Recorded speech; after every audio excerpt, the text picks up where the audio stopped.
How's it going, everybody? We got a lot of fun stuff to talk about today, which is crazy because it's been a lot of negativity as of late. But don't worry, we got some of that we're going to go through as well.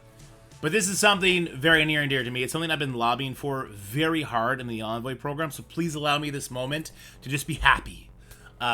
Even though I think they're kind of using it as a shield for all the nonsense going on.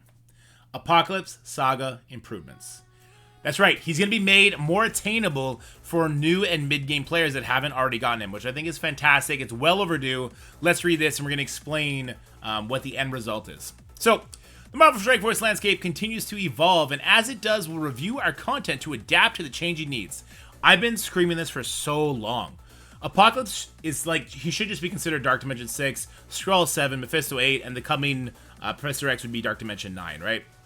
He was the end game at the time that everyone was hunting for, and that's cool. Everyone always needs that end game thing to hunt for. But as time goes on in a live service gaming industry, we call those expansions. Skrull was the expansion after Apocalypse, Mephisto is the expansion after Skrull, which was after Apocalypse, and soon Professor X, who we're already getting those legendary characters for, he will be another expansion. So we are like almost 3 expansions removed from Apocalypse.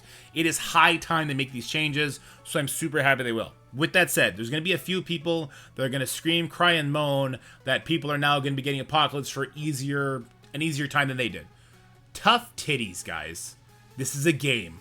This isn't some sort of like, they're not getting $100,000 when they exit high school just for existing. It's not like a real life thing. This is a video game. It's meant to be fun. You want more people to have the older content built up higher so they can join you in raids, so you have actual people to fight against in War and Crucible in the same level as you. You want the community to grow. Also, because if the community was big enough, maybe they wouldn't do shitty things like the Captain Britain. Okay, sorry. We circled back to the negativity stuff. We're going to get off that. The Apocalypse changes. So, I'm not going to talk really about what they used to have. Instead, I'm going to talk about what is now needed for Apocalypse, okay? So, the Pestilence Saga unlock requirements. It used to require all of Darkhold on the hard difficulty, which was nowhere near getting the Apocalypse unlock, Gear Tier 13. Heroic, Gear Tier 15, and Apocalypse, Gear Tier 17. Just to get it unlocked. Now, to unlock it, it just requires Morgan Le Fay. So, when I talk about the natural progression of the game, what I mean is, you get 5 levels, you access a new gear tier, a new ISO, whatever the case may be, and then you do that to all your favorite characters. Right, like, so, for current players, when you hit from level 95 to level 100, you unlock from gear tier 18 to gear tier 19. You put that on your favorite characters, your best characters, you went through Dark Dimension 7 to get Mephisto. That is the natural progression of the game. Same thing when someone goes from level 80 to 85. They bring all their favorite characters from Gear Tier 15 to Gear Tier 16. They go for the Skrull. They get that done. Apocalypse was this giant step out, where instead of doing it to your favorite characters, your best characters that you're using for raids, wars, cruises, whatever the case may be, you had to go back and level these awful teams. Well, not awful teams. Becoming awful teams. They were really good back in the day. Darkhold, Unlimited, Deathseed, Gamma. Gamma's still good. They're kind of the exception to this Horseman issue. You had to go back, level them all up to this gear tier, but you also had to put the ISO 8 that was required on them. This is a huge step off of the natural progression, and they're fixing that now, which is fantastic. So to do the actual missions, you still need to have Morgan Le Fay on your team, but then you just need mystic characters at the old gear tier levels that were required for the Darkhold members. This is fantastic. This is also going to lead to a lot of double dipping, which I'm going to talk about when we get to the final stage of these changes. For the Famine unlock, you still need Rogue, but now instead of needing Unlimited, it's much wider. It's Mutant, your Extreme team, for example. Some of your Alpha Light members, for example. So lots of great options. For the Red Hulk, instead of needing Gamma, again, it's just Red Hulk to get it unlocked, and then it's bio characters. Lots of great bio characters. If you got Skrull because Apocalypse just didn't make sense to go for, well, now you could use Skrull in these nodes. Or you use characters like Hive Mind, Nova, any sort of bio character at your... Black Bolt is going to be kind of meta now. You can use him. Lots of options. And then this is a really cool one. For Archangel, sending Deathseed, you still just need more mutants. So for both Rogue and for Archangel, you just need mutant characters. And remember, both Archangel and Rogue are mutant characters. So technically, to beat both of their sagas, 5 mutants. They each count together, and then 3 others. So it used to be like 24 characters were needed. That automatically cuts down a giant resource that you need to put in to get the Apocalypse. But then there's the actual Apocalypse missions where you get him unlocked, right? So let's just look at the Heroic and the Apocalyptic version, because this is where you get Apocalypse unlocked on the Heroic and where you get him maxed out on the Apocalyptic. So at the end of the day, we need Mystic at gear tier 16, level 4 ISO, Mutant level 16, level 4 ISO, Bio level 16, level 4 ISO, and then Mutant again. And then here is the kicker, right? 3 MSF originals. It used to be Kestrel, Deathpool, and Spider-Weaver, but now that Vol is another MSF original, you could throw her in there too. What this equates to at the end of the day, 15 characters. 5 Bio characters with Red Hulk included, 5 Mystic characters with Morgan Le Fay included, Spider-Weaver included, Mystic Scopely Original, Deathpool included, again, Mystic Scopely Original, and Vol included, Mystic Scopely Original. And you can get through those nodes. And so that's fantastic. And then, 5 mutants, Archangel, Rogue, 3 other mutants. So those are your 15 characters, which is super cool.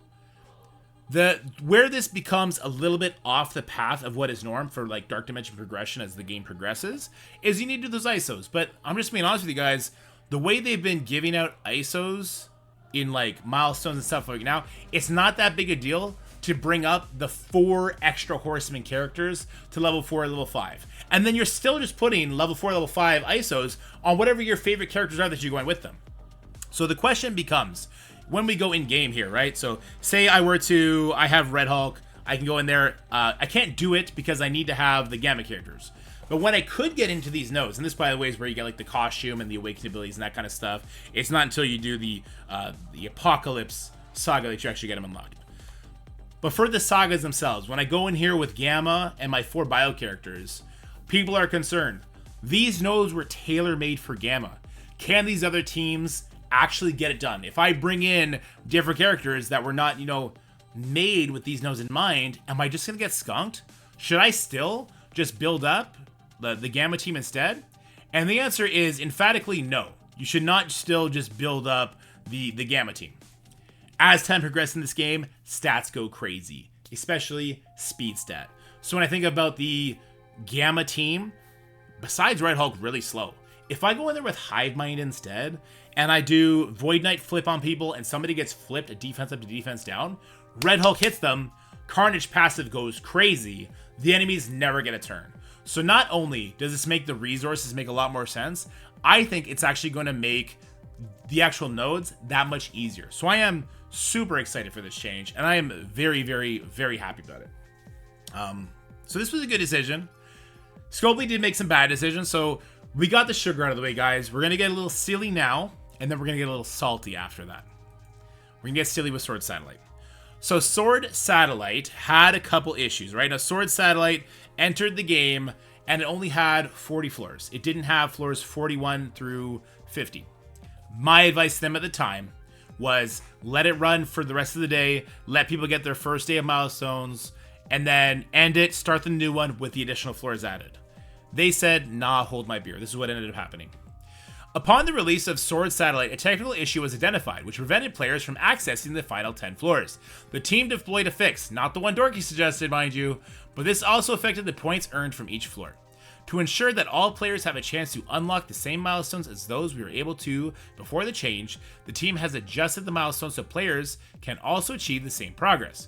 We will replace the leaderboard rewards for the current run with small amounts of gold and have removed the final 2 milestones. This is intended to allow people to see their placements of the compromised leaderboard and allow us to retain the leaderboard rewards for the following run of Sword Tower. So say Sword Satellite here, I guess. Both will be included in the next Sword Satellite, intended to launch in the near future. The current version of Sword Satellite will end on Wednesday at 5 p.m. This will give players time to practice and earn rewards before the leaderboard competition heats up. We will follow up soon with the specific information on the launch of the next Sword Satellite. So basically, what does this mean in layman terms? They messed up when they added the additional 10 floors. What ended up happening is it crushed the amount of points. So right now on floor 23, this is my baby account. As you can see, the score that I would get if I beat this was 480. Before they added those 10 floors, it would have been more like a few thousand, right? So big change. So that compromised the leaderboards, and then they had to take it down. They were only going to do it 2 days, but then people were mad because like, hey, somebody's going to clear all of these. If I had these 6 days, then I could have cleared them all. And so they made another change today. So the team has decided to undo the shortening of the current Sword Satellite, given the entire holiday weekend to complete the milestones in the original intended timeframe. The current Sword Satellite will end on Monday, July 8th at 5 p.m. PST, and a new one will begin shortly after, with the original leaderboard rewards intact. Since the second tower will be running after the Wilderness Expedition milestone has ended, they're going to send us compensation. They're going to be sending us 4,000 frags, basically so we don't get screwed in this event. This event is also tied to Scroll Diamonds, which is big for the big players, right? So they're doing a lot of changes. What I will say is, upon playing Sword Satellite, I have been having a lot of fun. However, I think that they might have fixed Sword Satellite. Hear me out. Let me pull this up real quick, and I think I'm gonna be breaking some stuff here. I think they fixed Sword Satellite in the sense that it used to be you would climb up to floor 40 and you would just play floor 40 over and over and over again. This is my Infinity Watch team, a 3 million Infinity Watch team on one of the higher floors, and I almost beat it. And so I started experimenting with other teams. Like I experimented with, sorry, it's going to be a little bit long, War Dogs. War Dogs got a couple kills and they were about to die, so I backed out there as well. And then I went in with A-Force, and I'm like, I was really close to beating this with A-Force. A very underbuilt team compared to the best characters we have. Like when you think about Old Man Logan, Apocalypse, A-Force doesn't come close outside of War, right? But it came very close. And then I hit it with Death Seed. New Avengers first, Black Order first, Pegasus with Lizard first, and then finally Death Seed. And I got so close. And so my takeaway is floors 41 to 50 are actually quite easy compared to like 35 to 40. With the exception of 46 being pretty hard, floor 45 was a joke, floor 44 was a joke, 43 was a joke, 2 was a joke, 1 was pretty hard. My point is this. I think they finally fixed the like highest end tie issue. I think there's going to be one solution to floor 50. I haven't got to do it yet. On the Big Boy account, I'm staring at it. I just didn't get to fight it yet. I'm getting a call. I have to answer that later. I think they finally found a way that there's only one team that can beat floor 50. But you can beat floors 41 through 50 in one day. And I think that's how they're going to fix the tie issue. So instead of people beating floor 50 one time a day, waiting 24 hours and doing it again, I think whoever's going to be winning this leaderboard is going to beat floor 50, drop down to 41, re-climb all the way up to 49, beat floor 50, and rinse and repeat. Or, quite possibly, beat 41, all the way up to 50, drop down, climb 1 or 2 floors, and then the next day, they go harder and they climb a couple extra floors. They might have actually, by making floors 41 to 49, not free, but not super complex so you can power through it with certain characters, certain compositions, they might have inadvertently, or maybe they did it on purpose, fixed the highest tying issue. Kind of cool. But yeah, they fucked up the Sword Satellite release for sure. And that's not the only thing. They messed up really bad. Of course, we had the Shuri release that happened, I think, yesterday. We got a couple things to talk about. First of all, this offer right here, if you were to buy this offer, you got screwed. There's no real nice way to put it. I'm going to pull the orbs up in game real quick. So for 10 orbs, it would cost $5. Once you buy this orb, by the way, a new offer would populate where you could buy it 30 times, and it was 22,000 instead of 20,000. So you would get 11 orbs instead of 10. And this is all tied into one of the events. But this orb is so funny. I was laughing at this when we looked at the initial Captain Britain blog, right? And people didn't understand what I was trying to say. You have a 73.4% chance of pulling 5 shards on Black Bolt, Iron Man, Mr. Fantastic. Who cares? Dorky. Why does this matter? This is silly. Why even bring this up? Mr. Fantastic is a regular character. You got to farm him from a node or from some sort of store, whatever the case may be. It kind of makes sense he'd be in there, I guess. You know, he's on the new team. Black Bolt and Iron Man do not belong in any orb. Same thing as Kestrel in the Milestone 2 orb. They don't belong there because they are a special unlock in the game.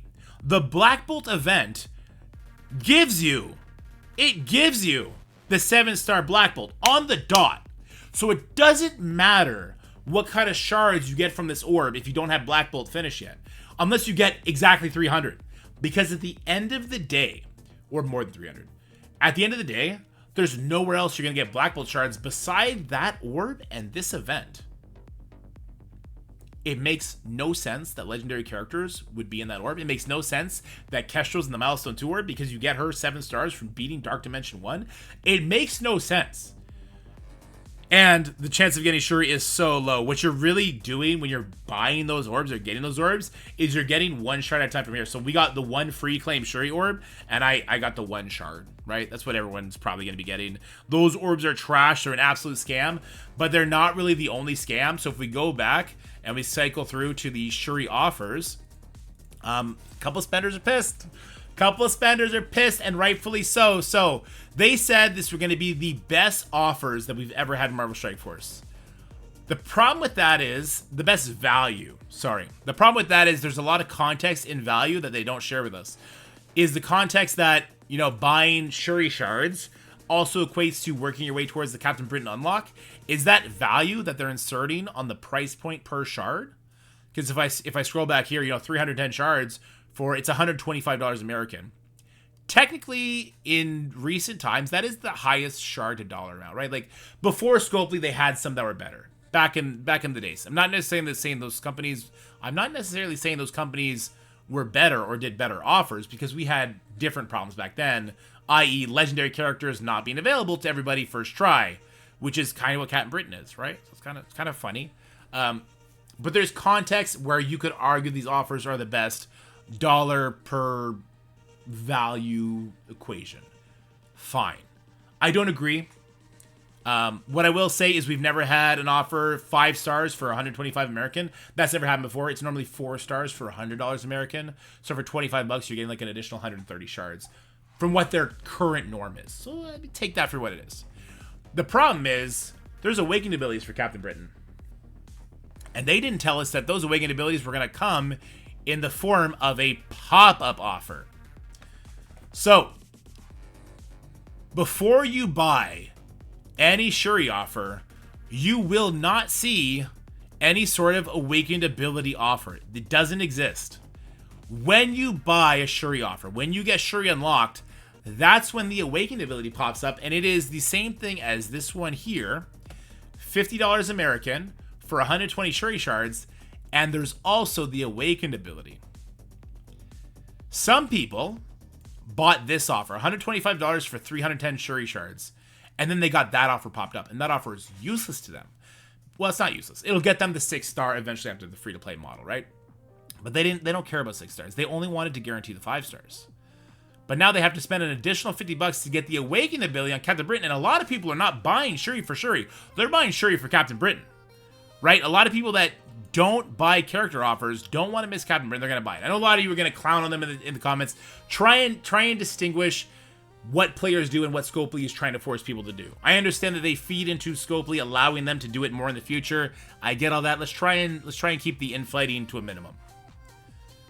Those players, some of them, instead of buying the 125 American dollar offer, would have instead bought the $50 American offer, got the 120 shards, had the other offer pop up, get another 120 shards, plus the awakening ability, having spent only $100 instead of 125, and then through Shuri's free-to-play, would have gotten the other 90 shards that is required to get her to the 310 total for the 5-star. Those players are pissed, and those players should be pissed. In my opinion, because the minimum offer is $50, and then the pop-up offer is also $50, anybody that spent $100 or more should simply be sent the awakened ability in the mail. Don't try and get more money out of them, because you're already being kind of scummy with this, right? You didn't tell us it was going to be a pop-up offer. People are getting screwed. Just send it to them. Don't be evil. Think of Google. Don't be evil. But it goes further than that, and you guys are gonna laugh at this one. I'm talking about no infighting. We can have a little chuckle about this one for sure. There's some Krakens who bought these offers. They would have bought the 310 That's 5 stars. They need 500 more shards to finish off the character. They would have bought this one twice. Now they have a 7-star Shuri. And they did that before the pop-up offer popped up. So then they're faced with this offer, but there's an additional awakened ability. And they're pissed. They're like, I already have Shuri at 7 stars. I don't want to buy more shards for her. Are you actually telling me the awakened ability costs 50 bucks?